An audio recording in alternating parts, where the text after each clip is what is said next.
시청자 여러분 안녕하십니까? JIB 뉴스 김미래입니다.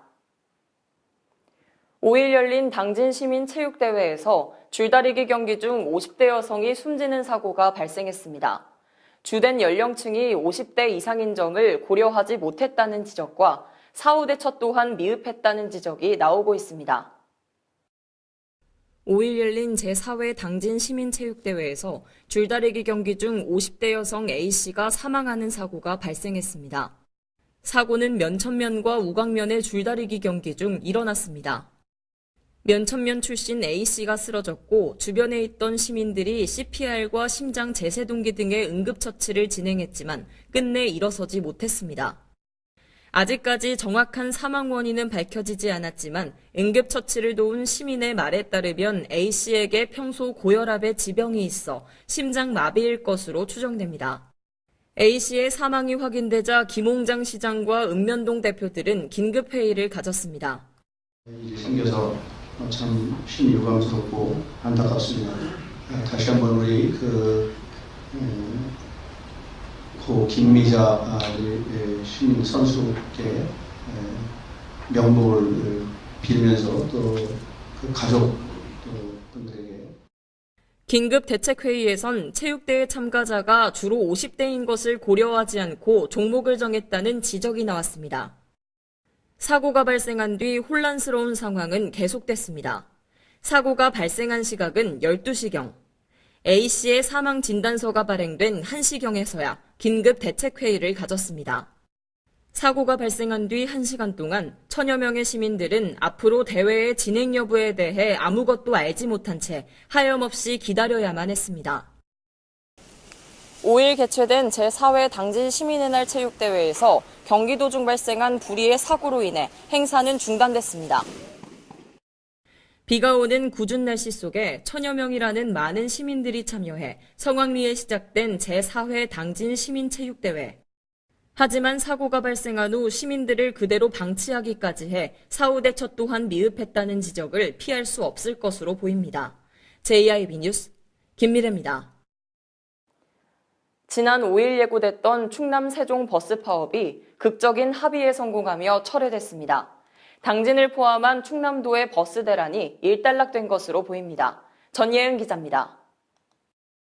충남 세종 버스노조가 임금 인상을 요구하며 지난 5일부터 총파업을 예고했던 가운데 버스기사들이 파업 전날 사측과 극적으로 협상을 타결하며 파업을 철회했습니다.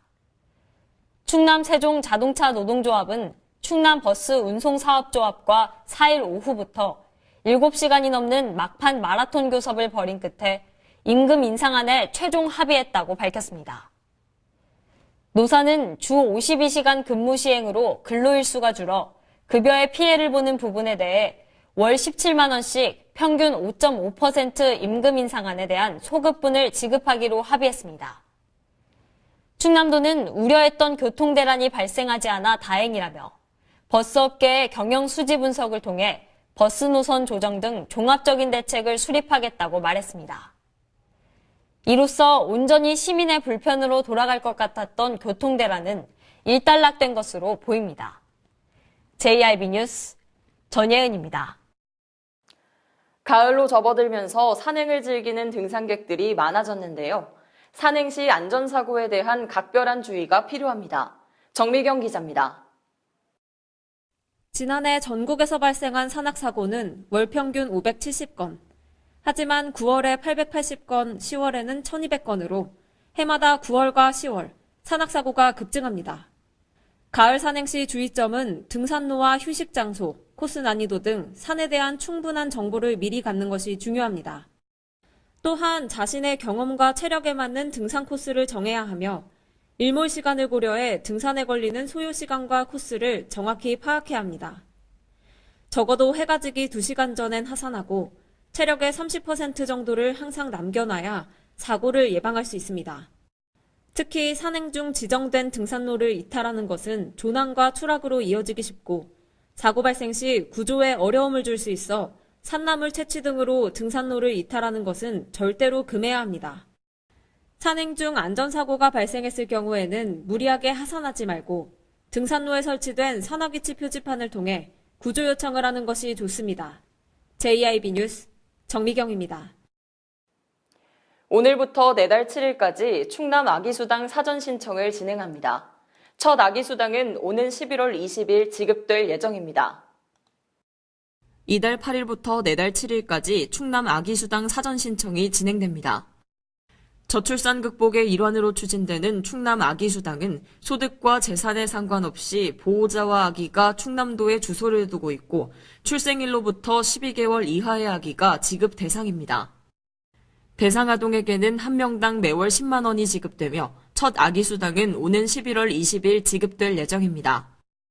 사전 신청 대상은 2017년 11월 1일 이후 출생한 아기이며 신청은 아기 주소지 읍면동 행정복지센터에 방문하거나 정부 24에 접속해 행복출산 원스톱 온라인 신청도 가능합니다. 기타 충남 아기수당과 관련한 궁금한 사항은 충청남도 콜센터 또는 당진시청 여성가족과와 읍면동 행정복지센터에 문의하면 됩니다. 한편 정부가 만 5세 아동까지 지원하는 아동수당은 지난달 첫 195만 명에게 첫 지급됐으며 신청률은 전체 대상자의 95.2%를 기록했습니다. JIB 뉴스 김민혜입니다. 그날이 오면 상록수 등의 작품으로 시대저항 정신을 남긴 소설가 심훈. 당진의 대표적인 독립운동가죠. 매년 시문의 정신을 기리고 문학을 발전시키기 위해 작가들을 선정해 시문 문학대상을 수여하는데요. 이번 제5회 시문 문학대상에 소설가 황석영이 선정됐습니다. 전예은 기자입니다. 우리나라를 포함한 아시아 여러 나라의 작가를 대상으로 수여하는 시문문학대상에 황석영 소설가가 선정됐습니다. 시문문학상은 문학의 공로가 큰 사람에게 주는 상으로 문학의 발전에 기여하고 있는 작가들의 성과를 알리고 시문 선생의 이름으로 격려하는 의미를 지닙니다. 1943년 만주 출생인 황석영 작가는 산포 가는 길과 장길산 등의 작품을 남겼습니다. 심사위원단은 만장일치로 황석영 소설가를 수상자로 선정하며 그 이유로 황석영은 역사의 강물 속에 있으면서도 쉽게 휩쓸리지 않는 정신의 치열성을 지켜왔던 한국의 대표적인 작가라고 할 수 있다며 이런 황석영의 모습은 3.1운동 이후 민족문화의 발전을 위해 헌신했던 시문 선생을 떠올리게 한다고 설명했습니다. 제5회 시문문학대상 시상은 오는 13일 열릴 제42회 시문상록문화제 기념식에서 진행될 예정입니다. JIB 뉴스 전예은입니다. 가을은 독서의 계절이라고 하죠. 지난 주말 제3회 독서문화축제가 열렸습니다. 정미경 기자가 다녀왔습니다. 제3회 독서문화축제가 당진 시립중앙도서관에서 열렸습니다. 마을에서 가장 소중한 곳 도서관이라는 주제로 열린 이번 행사는 독서 동아리와 서점, 출판사 등 각계각층의 독서 관련 단체와 시민이 함께 참여하는 북페스티벌입니다. 이날 김홍장 당진시장도 참석해 시민들과 독서 낭독을 이어갔습니다. 이번 축제에서는 2월 잡지 무료 나눔과 독서 교환 등 독서 나눔 장터가 열렸습니다. 또한 어린이 독후 감상화 대회, 독서 OX 퀴즈, 동화구연 대회 등 책과 관련된 다양한 행사가 마련됐습니다. 아울러 브라스밴드 공연이 펼쳐졌습니다.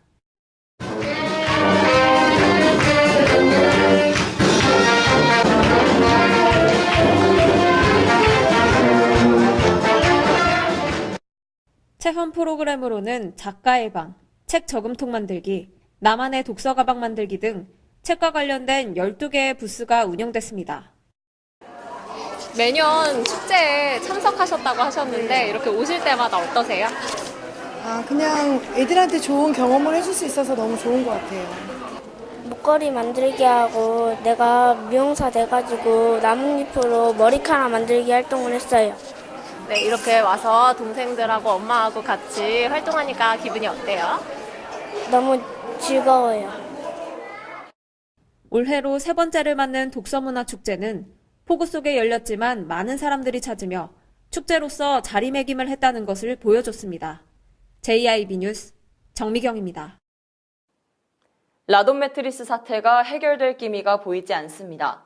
원자력안전위원회가 당진을 방문해 지역 주민들을 만났지만 양측의 입장차만 확인했던 시간이었습니다. 정미경 기자의 보도입니다. 원자력안전위원회가 라돈 매트리스 사태를 논하기 위해 지역 주민들을 만났습니다. 당진 근로자복지회관 소회의실에 모여 당진항에 야적된 라돈 매트리스 처리에 대한 서로의 입장을 나눴습니다. 지역 주민들은 국가가 해결하지 못하면 직접 대진침대 본사가 있는 천안에 가서 해결할 용의도 있다며 당진에서의 해체는 불가하다는 입장을 전했습니다. 원안위 측은 라돈 매트리스가 당진에 반입된 후 중앙공무원이 5, 60번씩 왔다 갔다 한 것은 이례적인 일이라며 정부의 노력을 강조했습니다. 양측의 만남은 이날도 타협점을 찾지 못한 채 마무리됐습니다. 그 과정에서 원안위 엄재식 사무처장과 지역 주민들 간 고성이 오가기도 했습니다. 연관된 가로등 그것도 법이 없어서 못 간다고 그랬죠? 법이 없어서 못 간다면 나는 그런 얘기예요 여러분들한테. 그러면 설정을 해줘. 국회에 좀 안 듣나 연관된 사람이. 입법하는. 이날 원안위가 지역 주민들에게 강조한 것은 이번 사태에 대한 정부의 노력입니다. 주민들은 라돈 매트리스 반입으로 인해 100일 넘게 야적장을 지키고 있고 평온했던 일상이 깨졌습니다. 그런 주민들에게 노력을 알아달라고 말하는 정부. 이제는 정부가 지역 주민의 마음을 알아주어야 할 차례입니다. JIB 뉴스 정미경입니다. 지난 2일부터 사흘간 진행됐던 현대제철 총파업. 4일 파업을 끝마치면서 기자회견을 진행했는데요.